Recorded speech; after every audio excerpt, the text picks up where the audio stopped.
லேடியுமே இருக்கிறாங்க. சரிங்களா, அவங்க வந்துட்டு வேணும்னே சரிங்களா வேணும்னே போயிட்டு பணத்துக்கு ஆசைப்பட்டு அந்த மாதிரி கேஸ் கொடுத்துருக்குறாங்க. ஸோ அவங்க போட்டிருக்கிற கேஸு ஒன்று பணம் வரல, ரெண்டாவது வந்துட்டு ப்ராடக்ட்டு எனக்கு கொடுக்கலங்கிறது. ப்ராடக்ட் வீடு தேடி போய் கொடுத்துருக்குறாங்க. அதுவுமே நாங்கள் சம்மந்தப்பட்டவர்கிட்ட பேசிட்டோம். அவருமே என்னுடைய நண்பர் தான், சொல்லியிருக்கிறாரு இந்த மாதிரி ஆமாம் நான் கொடுத்துருக்குறோம், ஆனால் அவங்க வாங்க மாட்டேங்கிறாங்க. காரணம் என்னன்னா இவங்க எல்லாருமே அவங்களுடைய பின்னணியில் இருக்கிறதா சொல்கிறாங்க.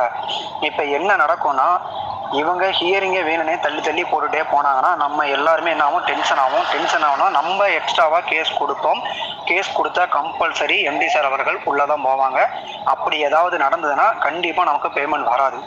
ஆனால் இந்த கேஸ் டிஸ்போஸ் ஆச்சு அப்படின்னா, அதாவது டிஸ்மிஸ் ஆச்சுன்னா கம்பல்சரி நமக்கு அத்தனை பேத்துக்கு பேமெண்ட் வரும். அதுதான் உண்மை. சரிங்களா, ஏன்னா நடக்கிறதுல உங்களுக்கே எல்லாமே ஓரளவுக்கு தெரிஞ்சிருக்கும். கம்பெனி சைடில் எந்த ஒரு பிரச்சனையுமே எதுவுமே கிடையாது. அவங்க உள்ளே இருந்து வேலை செய்கிறாங்க. ஸோ அது தெளிவான விளக்கம் நீங்கள் கேடிவிலையும் பார்த்துருக்கிறீங்க. நாங்களும் நேருக்கு நேர் ஃபோன் பண்ணி